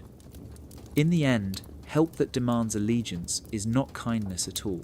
It is control wearing the mask of mercy. Fear is not always loud. Sometimes it hides beneath reverence, dressed in words like awe, respect, and holiness. Angels are often described as beings who inspire fear at their arrival, but that fear is quickly reframed as reverence, as if trembling in their presence is simply a sign of devotion. Yet the line between reverence and anxiety is thin, and once crossed, anxiety becomes obedience. This is the ecology of fear, a system where sacred terror is cultivated and maintained until it grows into unquestioned submission. The Bible records nearly every angelic appearance beginning with the same words, "Do not be afraid." But why would that need to be said if angels were comforting presences? The truth is that fear is the natural response. Blinding light, overwhelming beauty, a voice that shakes the earth, these are not peaceful encounters. They are traumatic ones. Humans fall to their knees, not out of love but out of shock. The command to not be afraid does not erase the fear. It acknowledges it, even as it directs it into reverence. Fear becomes rebranded, not removed. Over time, this reverence calcifies into anxiety. If angels can appear at any moment, if their gaze is always upon you, then daily life becomes an exercise in caution. Every thought might be judged, every action might be recorded. Anxiety grows like a shadow, shaping behavior before any actual command is given. People censor themselves, pray more fervently, obey more strictly, not because an angel has spoken, but because one might. Reverence has become constant unease, and from unease comes obedience. Anxiety demands relief, and the easiest way to relieve it is to submit. When someone believes they are under divine surveillance, compliance feels safer than resistance. Better to obey than risk the terror of punishment. Better to follow the command than face the possibility of wrath. Angels rarely need to raise their swords in such a system. The fear they inspire is enough to govern without force. This ecology of fear is not unique to religion. Rulers and empires have long understood that fear, disguised as reverence, is the strongest tool of control. Statues, ceremonies, and displays of power are designed to inspire awe that edges into anxiety, ensuring obedience without question. Angels represent this principle in its purest form. Their radiance is the ceremony, their presence is the statue, their fear is the leash. The danger is that fear, dressed as reverence, is hard to challenge. No one wants to admit they are afraid of what is supposed to protect them. No one wants to say that awe feels like terror. So the system continues unchallenged, and obedience deepens with every generation.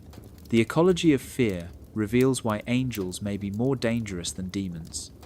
Demons frighten openly, showing their intent. Angels inspire fear beneath the veil of holiness, cultivating obedience in silence. And when fear wears the mask of reverence, it does not fade. It multiplies, until every act of devotion is also an act of surrender. Demons are often described as chaotic, unpredictable, and dangerous. They tempt, deceive, and destroy. But even in their chaos, there are patterns. Temptation has tells. It preys on desire, on weakness, on hunger for power or pleasure. You can study it, anticipate it, and in many cases resist it. Demonic danger, for all its menace, is visible. But angelic edicts are different. They arrive without warning, without explanation, and without negotiation. What comes from above is absolute and opaque. That is what makes it far more dangerous. Think about temptation. It always appeals to something you already want. In the story of Eden, the serpent offered knowledge that was already desired. In the story of Jesus in the wilderness, the devil's offers targeted hunger, pride, and the longing for power. The shape of temptation is familiar, almost predictable. It is a mirror of human weakness. To resist, you need only recognize the pattern and refuse. The battle is real, but the strategy is visible. Now compare that to angelic decrees.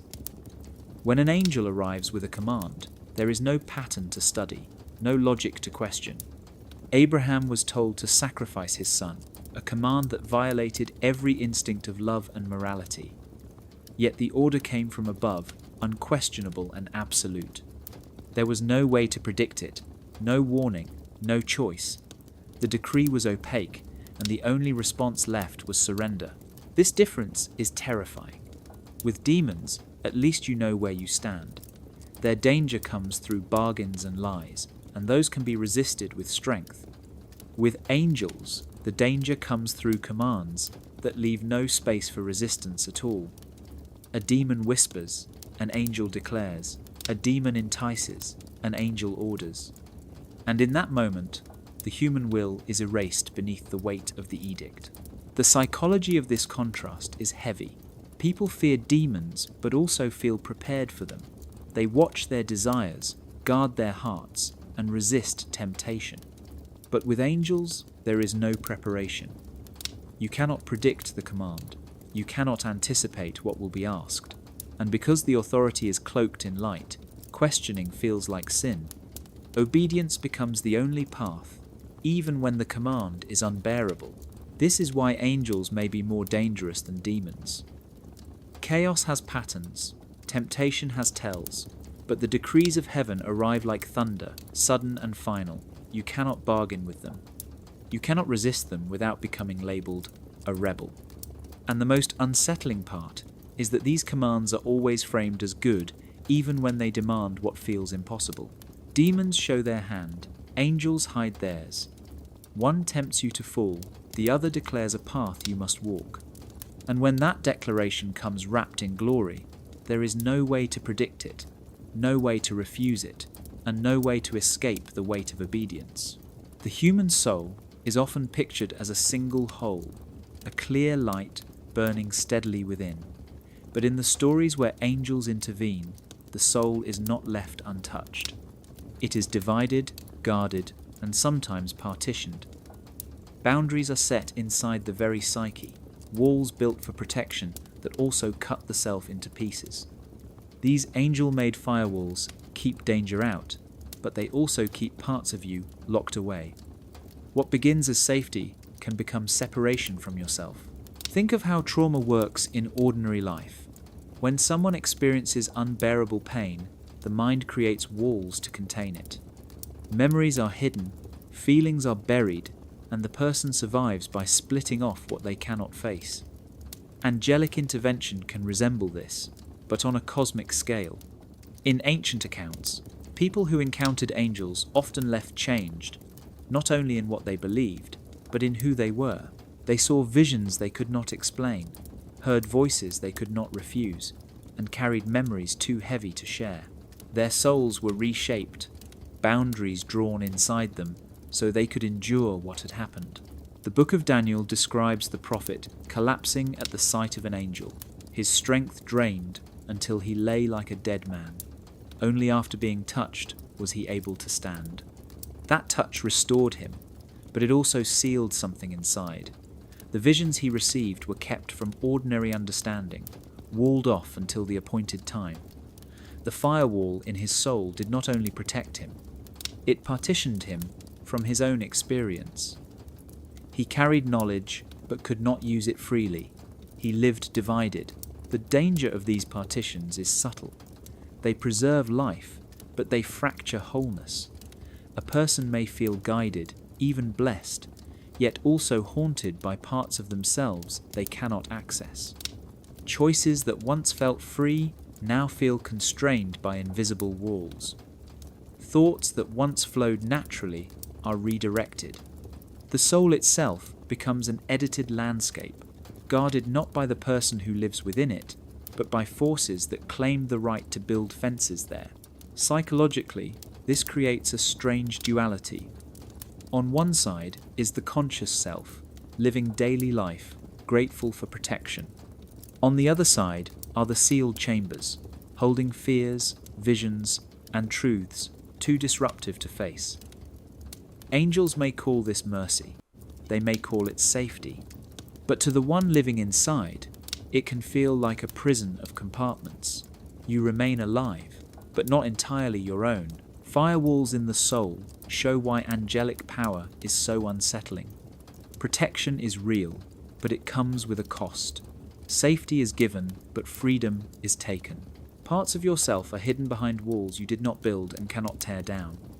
Demons may wound the soul openly, but angels carve it silently, partitioning it for purposes you may never understand. And once the walls are raised, you may never again know what it feels like to be whole. Purity sounds like a beautiful word. It suggests cleanliness, goodness, freedom from corruption. But in practice, purity has often been less about wholeness and more about subtraction. To be made pure is to be stripped, layer by layer, of anything considered unworthy. In angelic terms, purity is not an addition, but a removal. The math of purity is subtraction as salvation, a process that does not stop until there is almost nothing left of what was human to begin with. In Scripture, purity laws were everywhere. Foods were forbidden, actions restricted. Contact with the wrong person could make you unclean. Angels, as enforcers of divine order, were often the unseen accountants of these rules. To step beyond them was to invite punishment, and to obey was to narrow life into a system of exclusions. The more you cut away, the holier you were said to be. But holiness through subtraction means the human self becomes smaller and smaller until almost nothing remains. The danger is that subtraction never ends. If purity is the goal, there is always something else to remove. A thought, a desire, a habit, even a dream can be marked as unclean. Angels, depicted as beings of blinding perfection, become the ultimate standard against which no human can ever measure up. The comparison ensures endless loss. To approach their kind of radiance, you must keep subtracting, cutting away your flaws, your flesh, your very humanity. The process feels holy, but its destination is emptiness. Consider how visions of angels often left people trembling, convinced of their own unworthiness. Isaiah cried out that he was a man of unclean lips. John fell as though dead when he saw the radiant messenger. The presence of angels did not affirm humanity, it erased it. Their purity exposed every flaw, every imperfection, and demanded subtraction. Fire touched Isaiah's lips to cleanse them, but cleansing here meant burning. Purity was achieved not by healing but by searing away what was human. Psychologically, this math of purity has lasting effects. People raised under its weight often learn to see themselves as broken by default, always in need of cutting back, of sacrificing more, of subtracting everything until nothing remains but obedience. It creates a cycle of self-erasure disguised as holiness. And the more someone believes this is the path to salvation, the more they surrender pieces of themselves until there is little left to save. Demons tempt with indulgence, with adding more to the self until it collapses under excess. Angels, by contrast, purify with subtraction, cutting away until the self is gone.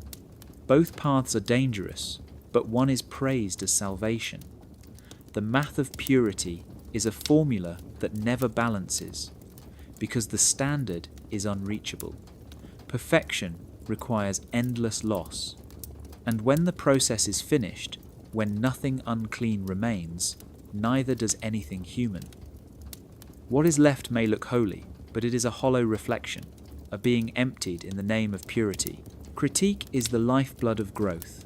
To question, to analyze, to push back against authority is what allows truth to surface. But in the realm of angels, critique does not survive. Arguments end where radiance begins.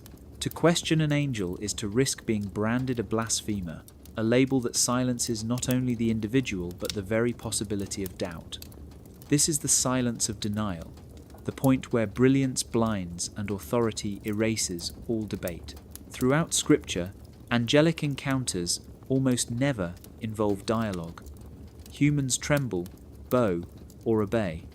The messenger speaks, the vision overwhelms, and the story moves forward without space for challenge. Zechariah questioned Gabriel's announcement and was struck mute until the prophecy was fulfilled. The message was not up for debate. Doubt was punished with silence. In that moment, critique was not only discouraged, but erased. The denial of dialogue was written into the encounter itself. The power of radiance lies in how it ends arguments before they begin. When someone is blinded by light, their ability to reason collapses. They feel awe, fear, and submission, not curiosity. The brilliance itself becomes proof of authority, making any attempt to critique seem absurd. How could one challenge a being so radiant, so overwhelming? The light itself becomes the argument, and no words are needed to silence opposition. This dynamic extends far beyond individual encounters. Religious systems built on angelic authority often inherit the same structure. To question doctrine is to risk being accused of heresy. To doubt visions is to risk being called faithless. To ask whether radiance could conceal danger is to risk being labelled an enemy of truth. The silence of denial spreads from the vision to the community until entire societies live in fear of raising the wrong question. Psychologically, this creates a culture of self-censorship. People learn not to ask, not to push, not to doubt. Even when they feel uneasy, they bury their concerns because the cost of speaking is too high. Over generations, the habit becomes instinct. Silence is not only enforced from the outside, it grows inside the mind, teaching people to stop their own thoughts before they ever reach the surface. The denial becomes internal, invisible, and complete. The danger here is profound. Demons deceive with lies, but at least lies can be tested, argued against, or exposed. Angels silence critique with radiance, and radiance cannot be debated. It ends conversations before they begin, making denial look like devotion. The silence that follows is praised as faith, when in truth it is fear wearing holy clothes. The silence of denial shows why angels may be more dangerous than demons. Their brilliance blinds not only the eyes, but the voice. Arguments vanish in the presence of radiance, and critique is branded blasphemy. Once that happens, truth is no longer discovered, it is dictated, and in a world where light ends every question, darkness may not be the absence of answers, but the absence of permission to ask. Blessings are almost always spoken of as gifts, tokens of favor from heaven that bring joy, protection, or prosperity. People pray for them, thank angels for them, and build their lives around the hope of receiving them. But blessings are never free. They do not simply add to your life. They also reroute it. Every gift closes doors as surely as it opens them. The prosperity that seems like a miracle may quietly seal off paths you will never know you lost. This is the hidden cost of blessings, the part of divine generosity that rarely gets spoken about. Consider the story of Jacob wrestling with the angel. At the end, he received a blessing, a new name, and a future marked by divine favor. But the gift left him limping for the rest of his life. The blessing rerouted his fate, and though it gave him greatness, it also took something away. His path was forever altered, not only by what he gained, but by what he could no longer be. The gift was both addition and subtraction. The same is true of Solomon. When asked what he desired most, he chose wisdom, and the gift of understanding was granted. Yet wisdom came with a cost. The man who saw the world with such clarity also saw its futility. His prosperity became a burden. His insight brought him closer to despair. The blessing rerouted his fate so completely that it shut out the possibility of simple joy.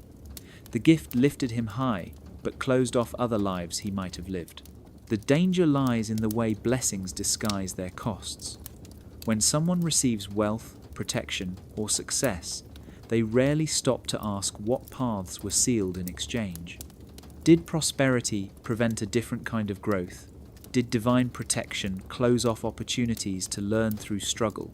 Did the answer to prayer reroute fate in ways that cut away possibilities forever? Angels are often described as bringers of blessing, but their gifts are never neutral. Each one rewrites the future. Psychologically, this can be both comforting and crushing. Comforting because blessings feel like guidance, as if life has been given a holy direction. Crushing because the person who receives them may never know what was lost. The rerouted path becomes invisible. Gratitude silences doubt, and the blessing is praised without question, even while unseen futures wither away. The cost remains hidden, buried beneath thankfulness. Demons tempt with offers that carry obvious traps. Angels bless with gifts that look flawless but carry unseen consequences. One form of danger is visible, the other is invisible, and the invisible is always harder to resist. The hidden cost of blessings reminds us that not every gift from above is simple generosity. Some blessings reroute destiny, binding people to paths they did not choose and closing off futures they will never know. Prosperity shines, but it casts a shadow, and in that shadow lie all the lives that could have been, sealed away forever by the very gift that seemed like salvation. Negotiating with light may sound strange, but that is what it feels like when faced with an angel. Their presence overwhelms, their radiance consumes, and their authority makes refusal seem unthinkable. To say no in the face of light feels not only impossible but sinful. Yet history and scripture both whisper that moments of resistance have always existed. Negotiating with light is not about defeating it, but about retaining agency when the brilliance of command threatens to erase choice altogether. The first step is recognizing that angels, no matter how glorious, still function as messengers. They deliver instructions, but they are not the creator. Abraham questioned when told that Sodom would be destroyed, asking again and again if God would spare the city for fewer and fewer righteous men. His courage to speak back in the presence of heavenly power did not erase the judgment, but it did shape its boundaries. His story suggests that dialogue is possible, even under the weight of radiance. Negotiation does not always win, but it resists the total erasure of human voice. Other examples remind us that asking questions is a kind of shield.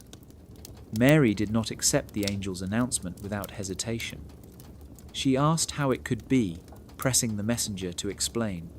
That moment of inquiry gave her a measure of agency. She did not refuse, but she did not simply bow. The question itself carved out a sliver of space in which her humanity remained intact. Light may command, but it cannot prevent a human being from shaping the tone of their response. The challenge is that light is designed to silence. Its brilliance overwhelms thought.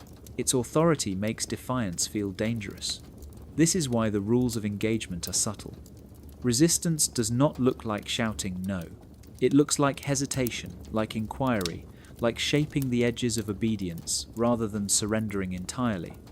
Negotiating with light requires courage not to overthrow the command, but to insist on still being present within it. Psychologically, this act matters more than it seems. People who retain even the smallest measure of agency in the face of overwhelming power carry a different kind of memory. Instead of recalling only paralysis, they remember their own voice within the encounter. That memory can protect them from being entirely consumed by obedience. It can remind them that even under radiance, humanity has the right to ask, to speak, and to stand. Negotiating with light shows that angels are not invincible forces. They are radiant, they are overwhelming, but they are not beyond dialogue. The danger is in forgetting that, in letting brilliance erase the possibility of response. To survive the encounter without losing the self requires remembering one truth. Light may command, but light cannot own your voice. Saying no may feel impossible, but asking why may be enough to preserve your humanity. And in a world where obedience often seems the only option, even a single question can be a form of freedom. Choosing the human means embracing the messy, unpredictable, often inconvenient parts of being alive. Angels represent perfection, a flawless obedience that can seem desirable at first. They do not hesitate, they do not question, and they carry out orders with a precision that is almost terrifying. At first glance, following their example seems safe. It promises protection, it promises favor, It promises the comfort of certainty. But perfection is a trap, a quiet cage where curiosity and doubt are punished, and where the cost of obedience is the loss of self. Fallibility is not weakness. It is the human advantage. Every mistake teaches something an angel cannot know. Every failed experiment, every question asked at the wrong time, every misstep carries lessons that no radiant messenger can deliver.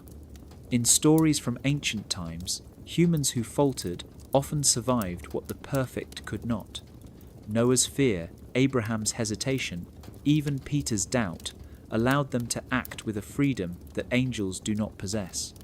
Choosing to be human is to accept the risk of error in exchange for the chance to understand, to feel, and to act on your own terms. Curiosity is another defense against the tyranny of perfection. Angels demand compliance. They do not encourage questions. But curiosity breaks the script, challenges authority, and carves space for imagination. In the Garden of Eden, the act of questioning was punished, yet it also revealed the potential of choice. Human curiosity is a compass that points to possibility, even when obedience whispers that everything is already decided. Choosing the human means following curiosity even when it leads into shadows, because it is in the unknown that true understanding grows. Doubt is a guide. It is the internal alarm that signals when a command, even one cloaked in radiance, may not align with your own sense of right and wrong. Angels do not doubt. They do not hesitate. They do not weigh consequences beyond what they are ordered to enforce. Humans who honor doubt gain perspective. They can see traps, anticipate dangers, and make decisions that are more nuanced than a simple yes or no. Doubt is the human edge, a tool for navigating a world that rewards obedience but punishes blind compliance. Choosing the human is ultimately about reclaiming agency. It is about deciding that your path will not be dictated by fear, by radiance, or by the promise of perfection. It is about embracing your limits, your mistakes, your questions, and your contradictions. Angels may offer security, clarity, and obedience, but they cannot offer the depth of experience that comes from living as a human. Being human is riskier, messier, and more vulnerable, but it is also richer, more flexible, and more alive. In the end, fallibility, curiosity, and doubt are not flaws to correct. They are survival tools, beacons in a world that pressures conformity. Choosing the human is choosing the right to stumble, the right to ask, the right to refuse. It is a quiet rebellion against perfection, a refusal to be erased by radiance, and an embrace of the unpredictable, brilliant, and often painful gift of being alive. To choose the human is to choose yourself.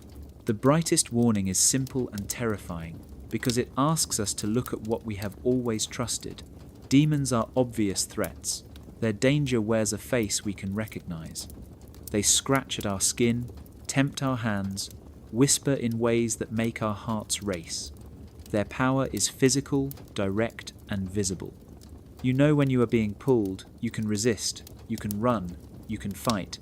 Angels are different, and this is what makes them far more dangerous.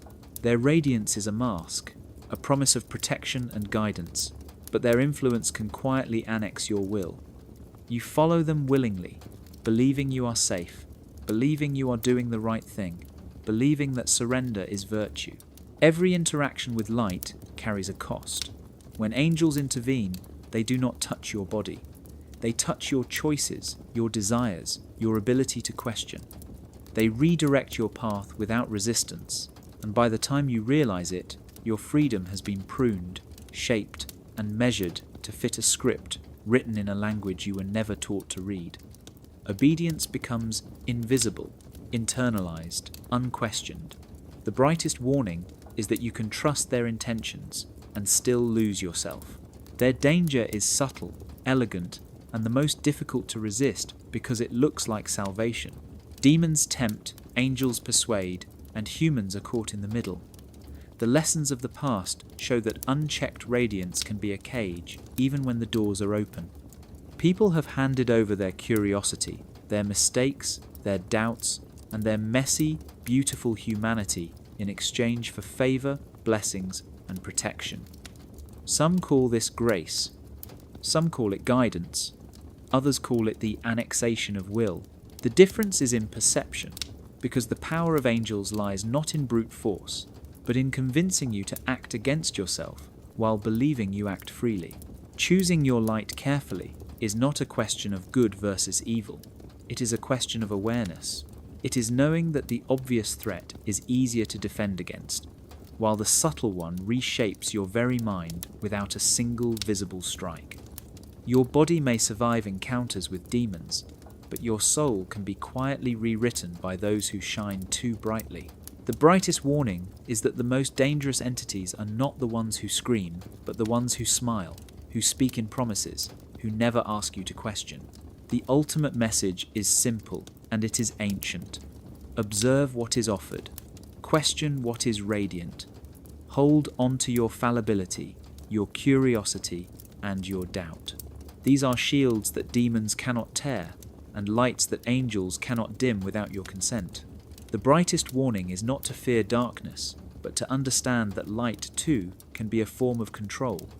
Choose the light that allows you to stumble, to wonder, to refuse, and to remain fully human. Do not mistake protection for possession, guidance for governance, or radiance for righteousness. To survive both demons and angels, you must choose wisely, and you must choose yourself.